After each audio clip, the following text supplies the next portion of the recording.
Hello class 11th। तो हम सार्थक अंकों के संबंध में बात कर रहे थे। अब हम बात करते हैं अपना नेक्स्ट टॉपिक, जिसको हम वैज्ञानिक संकेतन कहते हैं। तो रसायन विज्ञान में जब कुछ आंकिक प्रश्नों को हल किया जाता है तो उसमें जो मान आते हैं वो मान कभी कभी कुछ इतने बड़े मान हो जाते हैं कि उन्हें उस रूप में लिखना ज़्यादा सुविधाजनक नहीं होता है।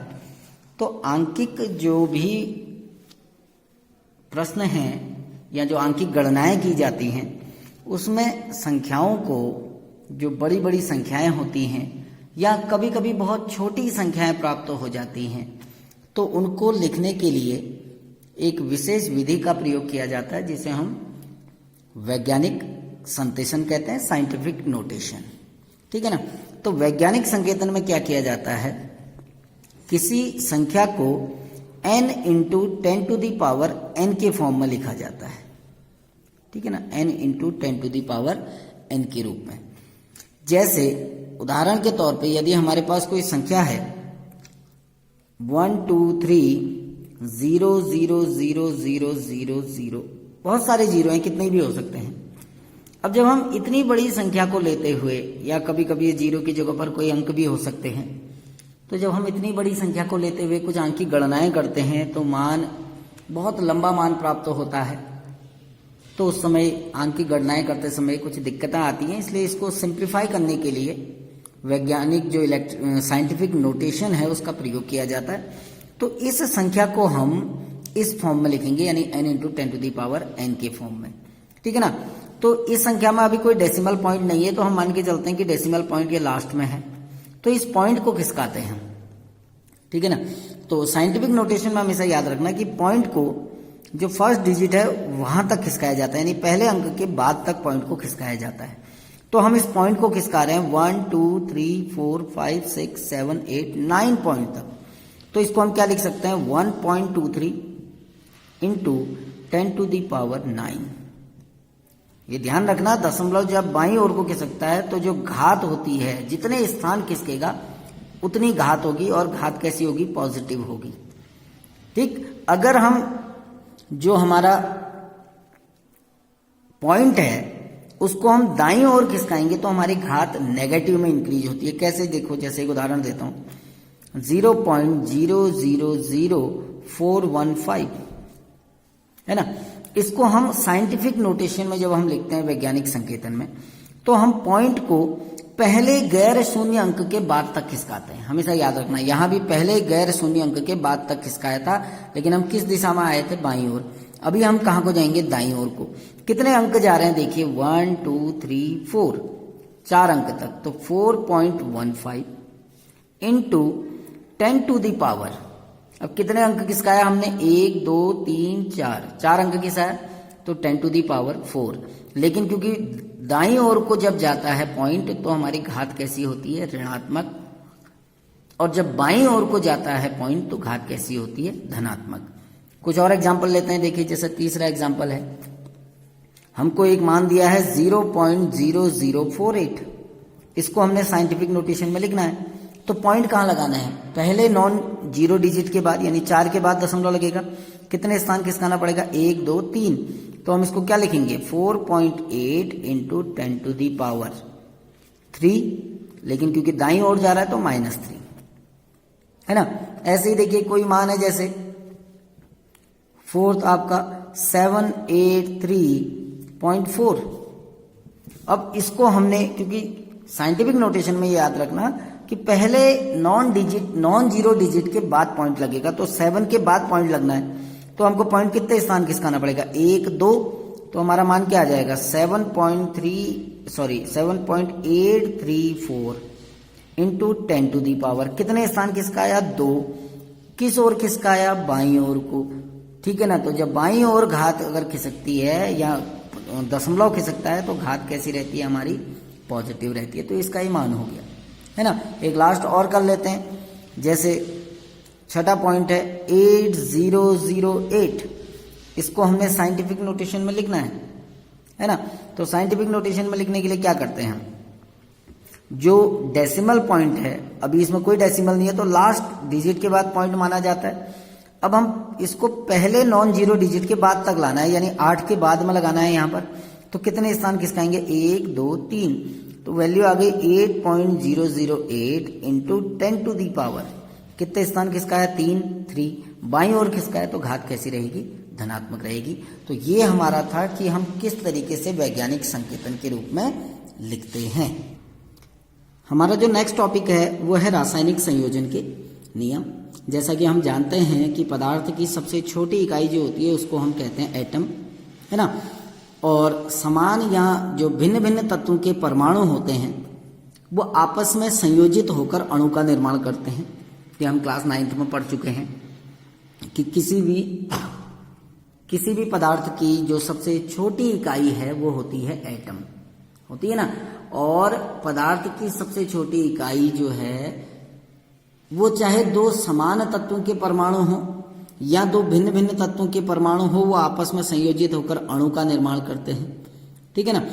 तो किस तरीके से विभिन्न जो परमाणु हैं वो संयोग करते हैं या किन नियमों के आधार पर वो आपस में संयोग करते हैं, उन नियमों के बारे में हम बात करेंगे इस टॉपिक में, ठीक। तो आपने सामान्यतः 4 नियम पढ़ने हैं, जिसमें से 2 नियम हमने कक्षा 9 में पढ़ चुके हैं, जिसमें पहला नियम आपका है द्रव्यमान संरक्षण का नियम,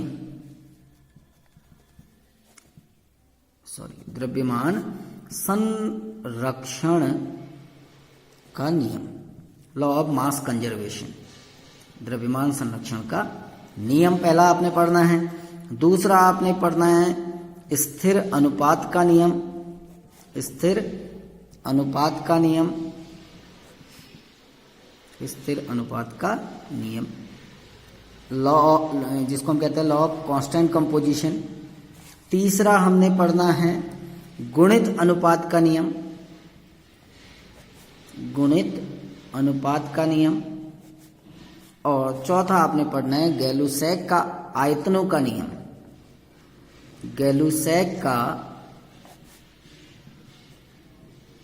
गैसीय आयतनों का नियम, गैसीय आयतनों का नियम।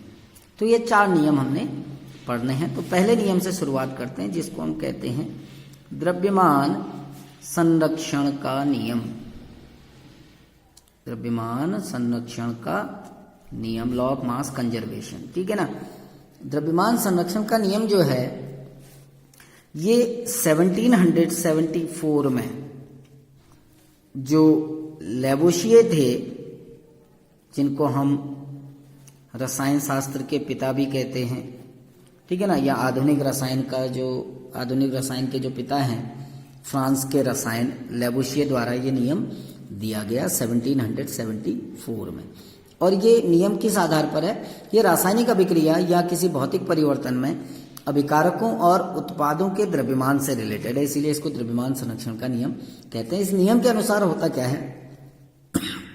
ये कहता है कि सभी रासायनिक अभिक्रिया अथवा जो भौतिक परिवर्तन में उत्पादों का कुल द्रव्यमान अभिकारकों के कुल द्रव्यमान के बराबर होता है, ठीक है ना। यानी ये नियम का सीधे सीधे सार ये है कि जो अभिकारकों का कुल द्रव्यमान होगा, अभिकारकों का कुल द्रव्यमान वो सदैव उत्पादों के कुल द्रव्यमान के बराबर होगा, उत्पादों के कुल द्रव्यमान के बराबर होगा। जैसे अगर हम उदाहरण के तौर पे एक अभिक्रिया ले रहा हूं मैं यहाँ पर A प्लस B, इसने बनाया C प्लस D, तो ये 2 अभिकारक हैं, ये 2 उत्पाद हैं।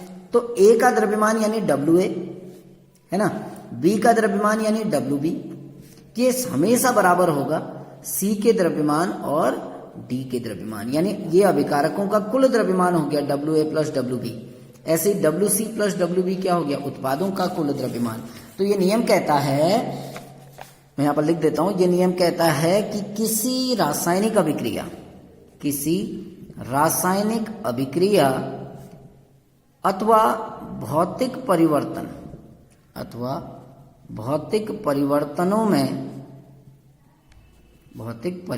में उत्पादों का कुल द्रव्यमान अभिकारकों के कुल द्रव्यमान के बराबर होता है, अभिकारकों के कुल द्रव्यमान के बराबर होता है, बराबर होता है। ठीक है ना। भौतिक परिवर्तन तथा रासायनिक अभिक्रिया में कहने का तात्पर्य है कि भौतिक अथवा रासायनिक परिवर्तन में कि जो अभिकारकों और उत्पादों का जो द्रव्यमान है उसमें कोई परिवर्तन नहीं होता है।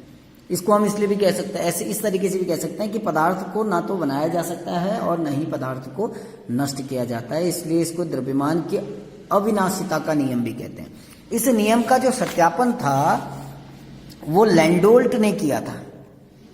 सत्यापन, इस नियम का सत्यापन जो था वो लैंडोल्ट नामक एक वैज्ञानिक ने किया था। उन्होंने एक एक्सपेरिमेंट किया था। एक्सपेरिमेंट में क्या किया था, उन्होंने एक एच आकार की ट्यूब ली थी, एच आकार की ट्यूब। इस ट्यूब को नाम देते थे लैंडोल्ट ट्यूब, लैंडोल्ट ट्यूब इसको नाम दिया गया था। उन्होंने क्या किया, एक इस तरीके की ट्यूब थी, एच शेप की ट्यूब थी, ऐसे बीच से जॉइंटेड ट्यूब थी। ठीक है ना, एच आकार की ट्यूब थी, इसको लैंडोल्ट ट्यूब कहा गया था। इसमें क्या किया उन्होंने, इसकी दो भुजाएं थी, दो आर्म थी। फर्स्ट आर्म में इन्होंने NaCl का सॉल्यूशन भर दिया और दूसरे आर्म में इन्होंने AgNO3 का, सिल्वर नाइट्रेट का सॉल्यूशन फिलअप कर दिया। ठीक है ना, मैं सिंपल से बता रहा हूं। एक एच आकार की ट्यूब ली लैंडोल्ट ने, जिसको लैंडोल्ट ट्यूब कहते थे। इसमें दो भुजाएं थी, एक भुजा में NaCl का सॉल्यूशन भर दिया और दूसरे भुजा में AgNO3 का सॉल्यूशन भर दिया। इसका वेट ले लिया, माना इसका वेट WA था, इसका वेट WB था, है ना, इसका वेट WA, इसका वेट WB। अब हुआ क्या, उन्होंने इसको हिला दिया, इस पूरी जो ट्यूब थी इसको पूरा हिला दिया। तो क्या हुआ, NaCl यहां से निकल के इधर चले गया, AgCl इधर, AgNO3 इधर आने लगा, अर्थात ये एक दूसरे में मिल गए। कौन, NaCl और AgNO3। तो अभी तक तो क्या था कि एक भुजा में NaCl था, एक भुजा में AgNO3 था, अलग अलग थे। अब क्या हुआ, मिला दिया, है ना। मिलाने के बाद सपोज इसका वेट WA था, इसका वेट WB था, उनने वेट पहले ले लिया। अब क्या हुआ, मिला दिया, अब मिलाने पर अभिक्रिया होने लग गई। अभी तक अलग अलग ट्यूब में थे तो कोई अभिक्रिया नहीं, लेकिन अब मिला दिया तो रिएक्शन होने लग गई। और जब रिएक्शन हो गई तो क्या बना, AgCl प्लस NaNO3, नए पदार्थ बन गए। इन यानी हिलाने से पहले जो वेट था, मिलाने से पहले जो वेट था वो था WA प्लस WB। और जब मिलाने के बाद हमको नए पदार्थ मिल गए, इनका वेट WC और इनका वेट WD। तो उन्होंने क्या देखा कि नली को हिलाने से पहले यानी मिक्स करने से पहले जो वेट था वो हमेशा क्या बराबर हुआ, मिलाने के बाद। यानी माना अगर इस भुजा का वेट 10 ग्राम था, इसका भी 10 ग्राम था, ठीक है ना, यानी कुल वेट कितना हो गया, 20 ग्राम। मिलाने के बाद भी उसका वेट कितना रहा, 20 ग्राम रहा, जिससे ये सिद्ध हुआ कि रासायनिक परिवर्तन में जो पदार्थ के द्रव्यमान में कोई भी परिवर्तन नहीं होता है। तो आज हमने दो चीजें पढ़ी, कल हम अपने स्थिर अनुपात के नियम को पढ़ेंगे। Thank you.